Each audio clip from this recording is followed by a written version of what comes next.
Back in the kitchen, Kitus Cooks. Today we're making simple corn relish. It's more about using our knife cuts today. Using our knife correctly, using this. Look at that right there, using our little claw. Our fingers tucked in. Got some, one of my friends from the other side of the world told me to teach that. And so I'm doing it. I'm teaching you how to use the claw today. Okay, so we're gonna do some really simple knife cuts, but this will teach you how to be an amazing knifesmith. So easy, so tempting to learn how to do it, isn't it? So you can do it. You can do this at home. You can do this on your camping trip. You can do this at your friend's house. You got a date, impress them with your knife skills. That's how I do it. Well, I don't date anymore. I'm married. Okay, here we go. We're starting with so corn relish, very simple. We have corn, obviously, putting in some celery. We put in 4 ribs. They call this a rib. I didn't realize that until this morning. We're putting some bell pepper, some green bell, some red bell, a little bit of onion, and then just our seasonings, and we're gonna cook it. So simple. I love to have this in my refrigerator. It's something I like to put on a lot of things when I eat. Okay, so first thing you see, I better show you that again. I take my rib of celery, I cut off both ends. Those are kind of the frazzled ends. You don't want to use that. You put that in your compost or into your stock pot. And so see, when you have a piece like this, like you get carrots that are really long or you get celery that's really long, it's not the easiest to cut that the whole length. So I always cut it in half. It's going to be much easier for you to cut because look at that. We just want to do a small dice. So first thing we do, we turn our celery into celery sticks. Correct? Delicious celery sticks that you could dip it in ranch, you could dip it in tartar sauce, you could dip it in mustard, peanut butter, ants on a log. You want me to keep going?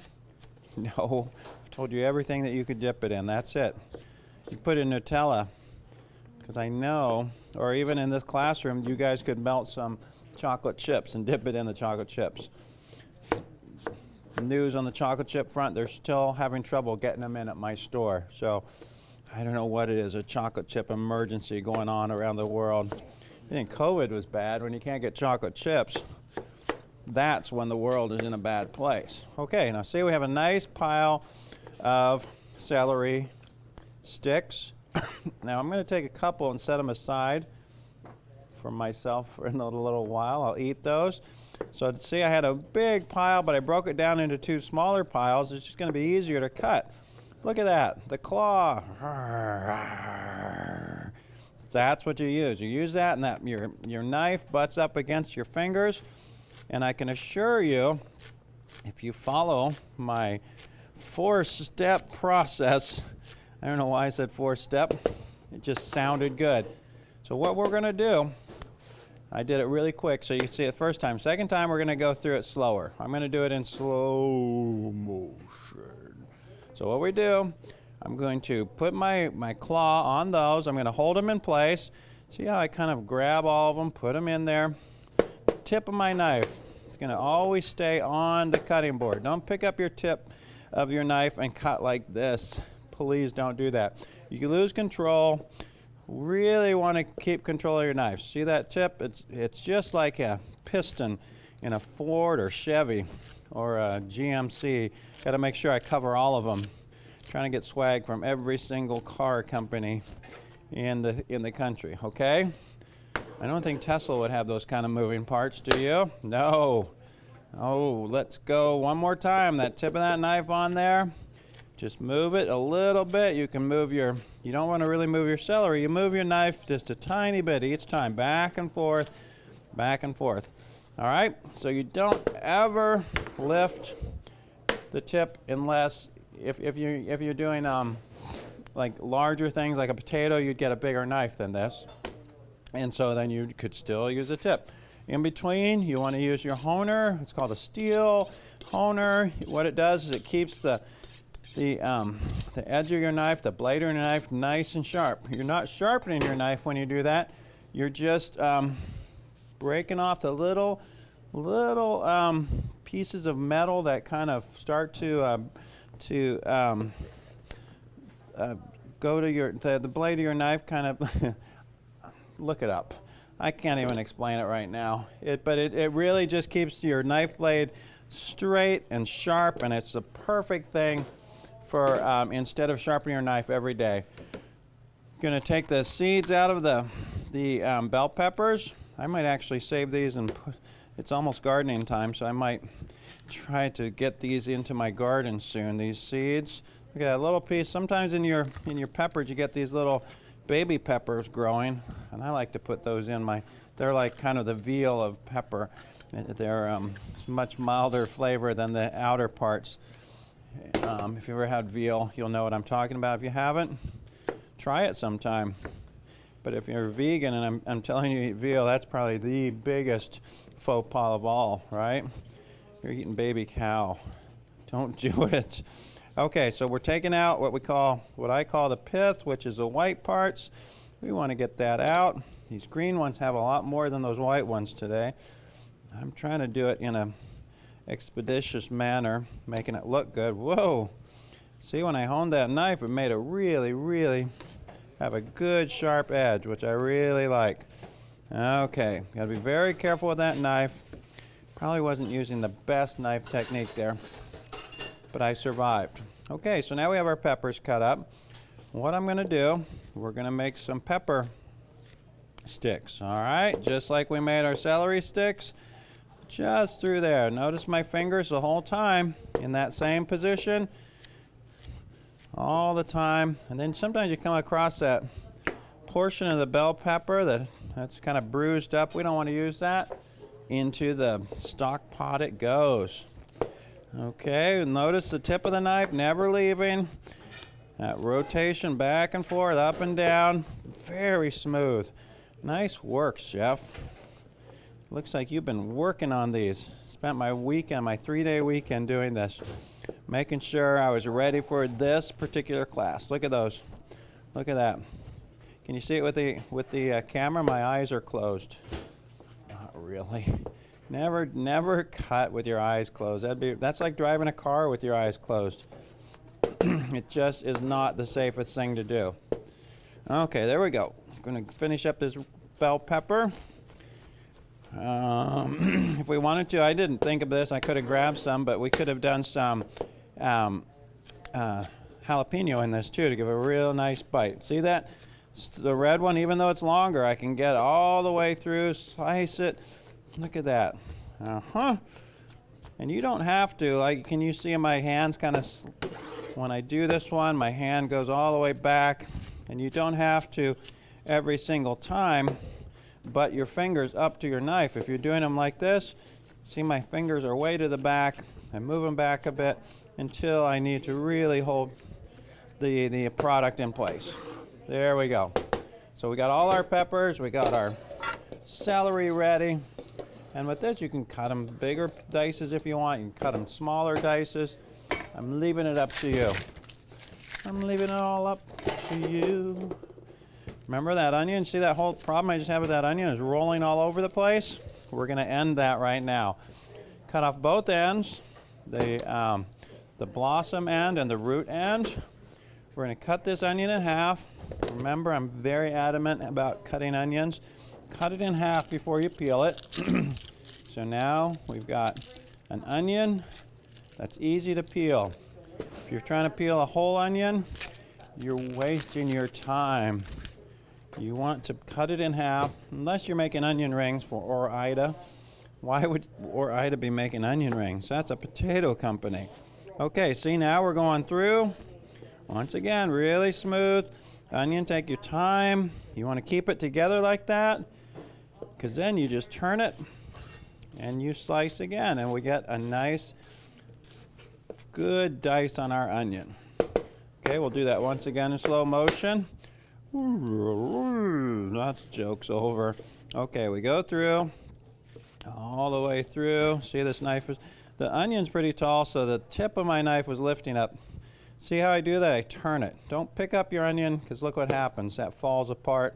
You just want to turn it. You want to work in the smartest way possible. And that's what I was doing. If you could imagine me being smart on any level. Okay, I'm going to put my onions in there. Almost got everything ready. Let's see, onion, corn. We've got, I'm going to do about, let's say about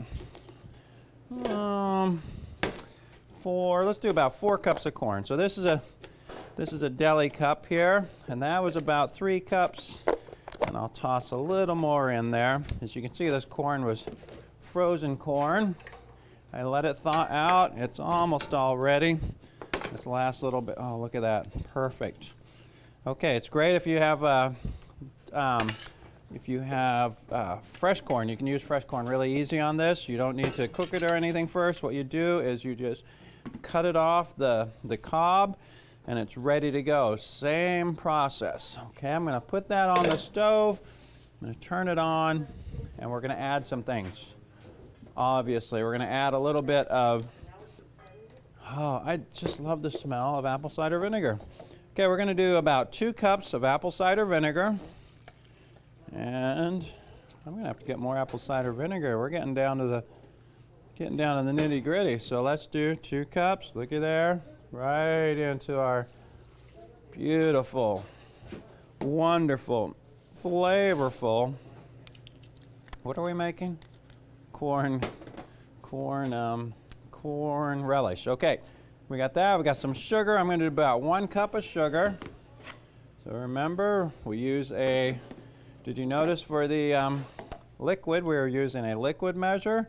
For the sugar, we're using a dry measure. So this is a dry measuring cup. We put that 1 cup of sugar in there. We're going to add some seasoning. So we're going to put in about some mustard seed.